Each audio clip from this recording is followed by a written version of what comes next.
people are going to look for ways, as you see with the governments, people can't trust, the splits, all the crazy stuff going in the world.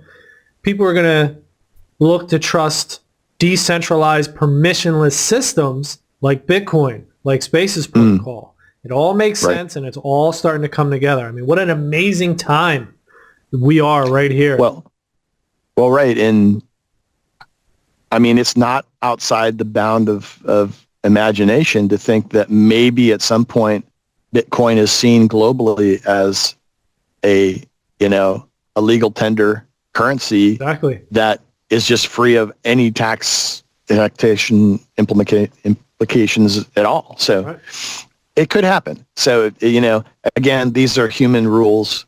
If you follow the software Jason Lowery premise, he'll talk about this. These are all abstractions. It's like there's the natural law and then there's abstractions. And anyway, so let's talk a little bit about this. And so at the top level, in order to get one of these things, you have to go through a process. Now, in another episode, we're going to talk about how you set up the software that enables you to do this easily.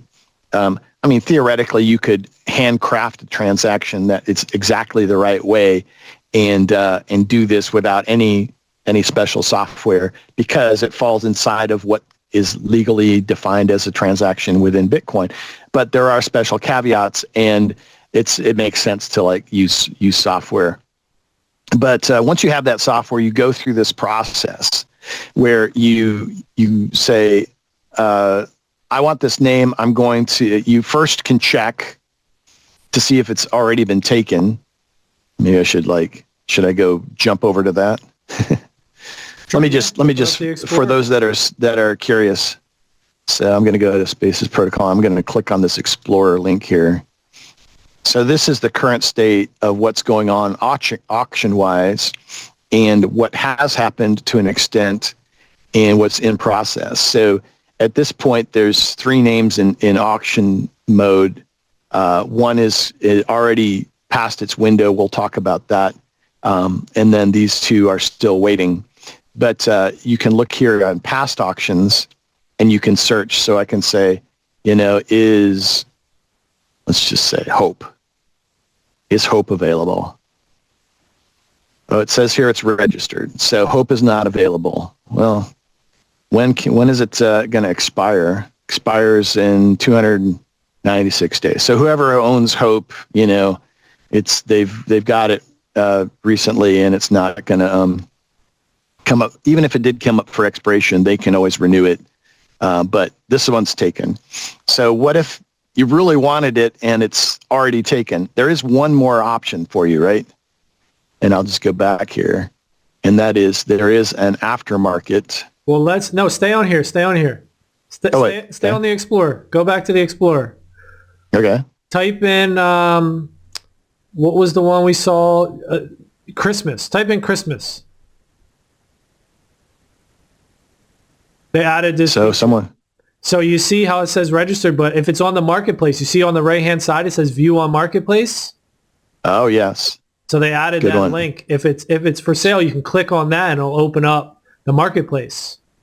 Yeah, I hadn't noticed that before. Yeah, so you're right. So Christmas as a top-level name, so we're talking like at Christmas, would be with these names.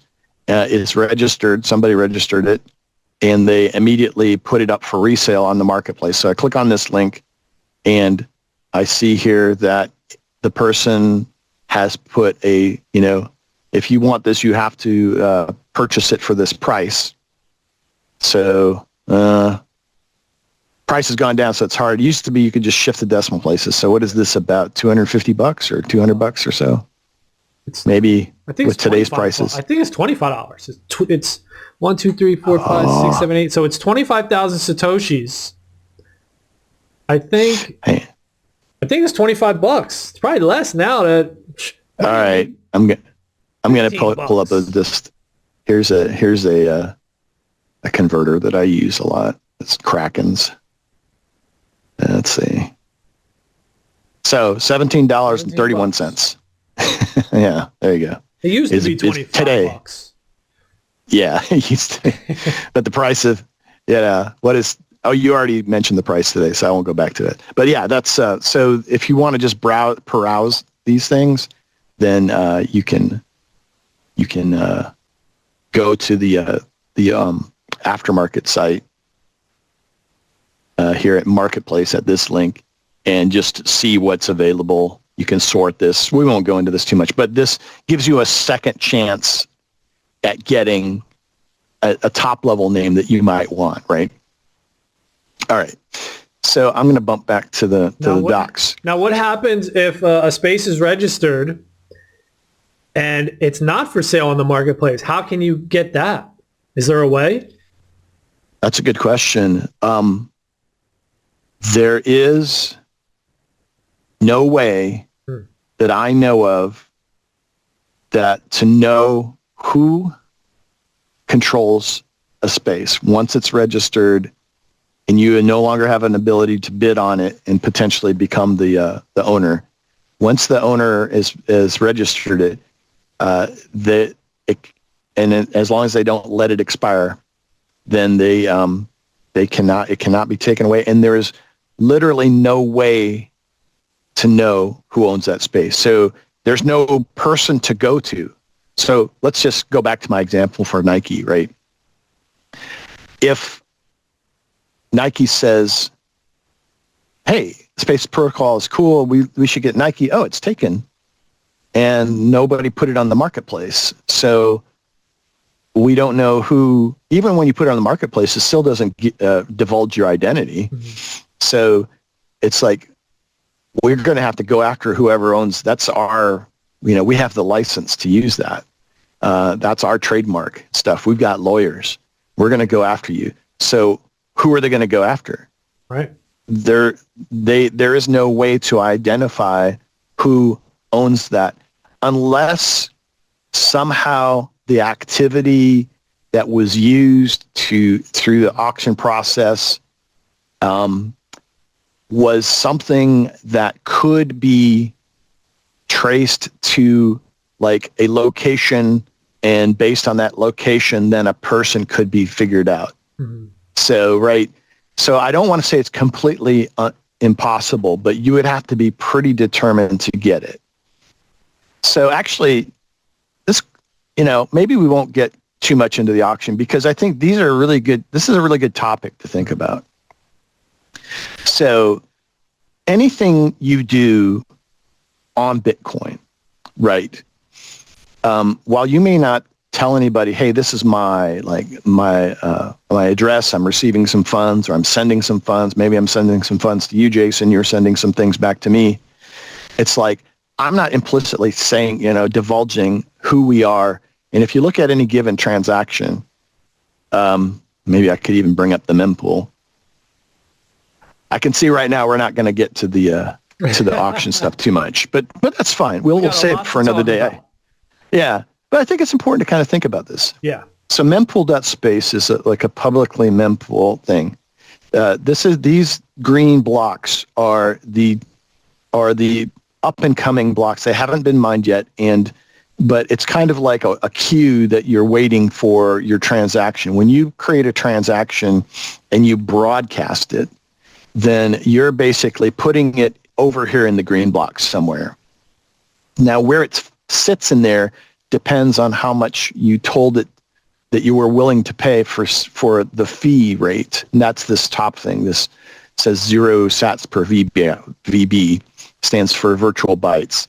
So there's some weirdness about what is considered, how parts of the transaction get charged a little more than other. We won't get into that details, but you see here that you would have to offer at least one to get into this next block.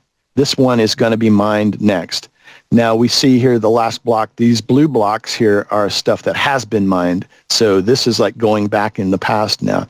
But we see here that this most recent block it says mined 2 minutes ago, and the one before that 6 minutes. And these things are supposed to be roughly 10 minutes apart.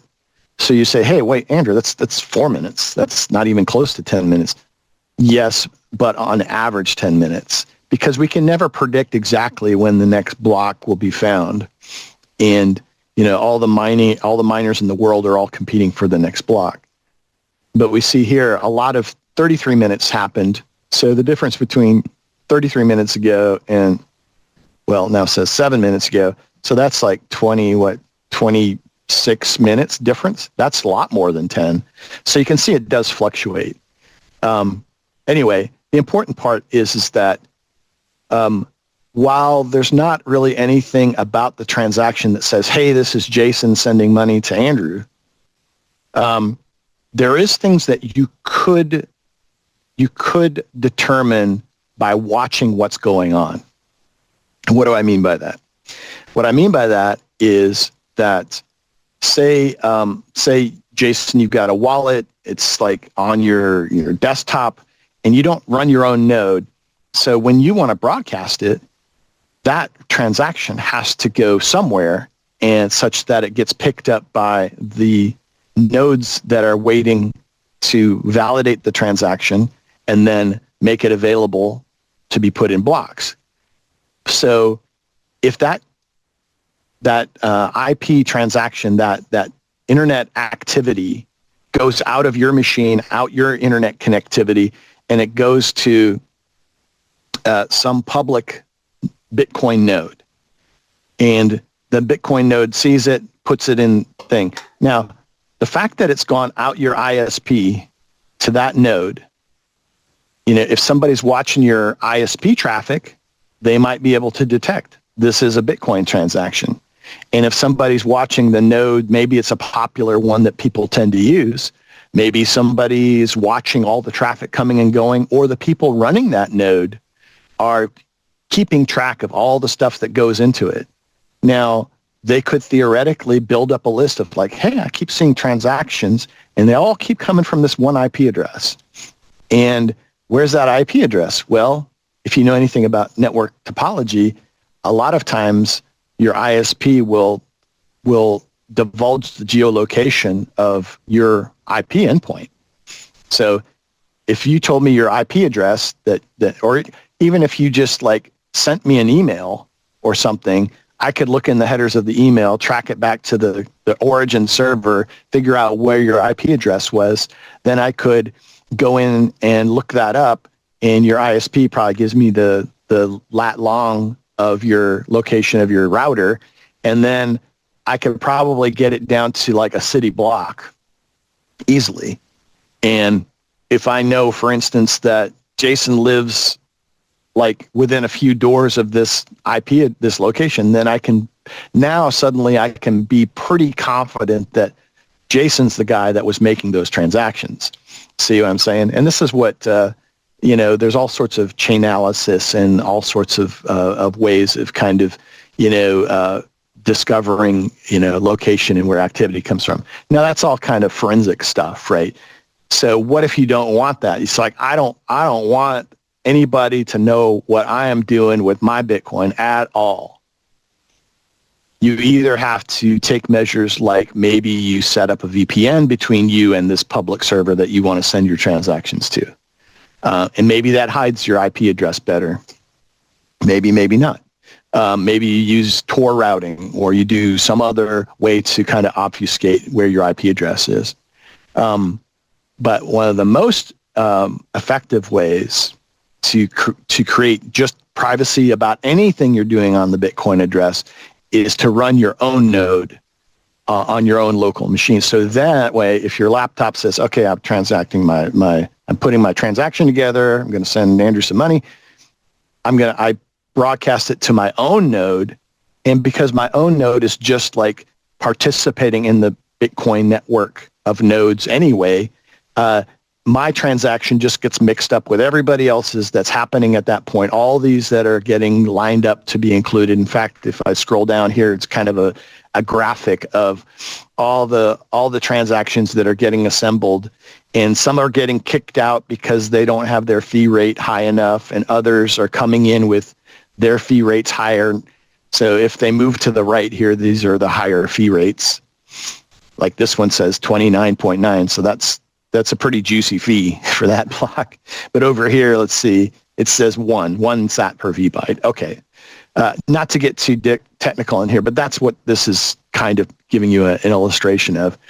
So mapping this back to spaces, the best way to really do your bidding activity, if you're interested and you wanted to absolutely maintain the most secure situation, you should want to do this on a spaces system that's connected to your own node within your own network.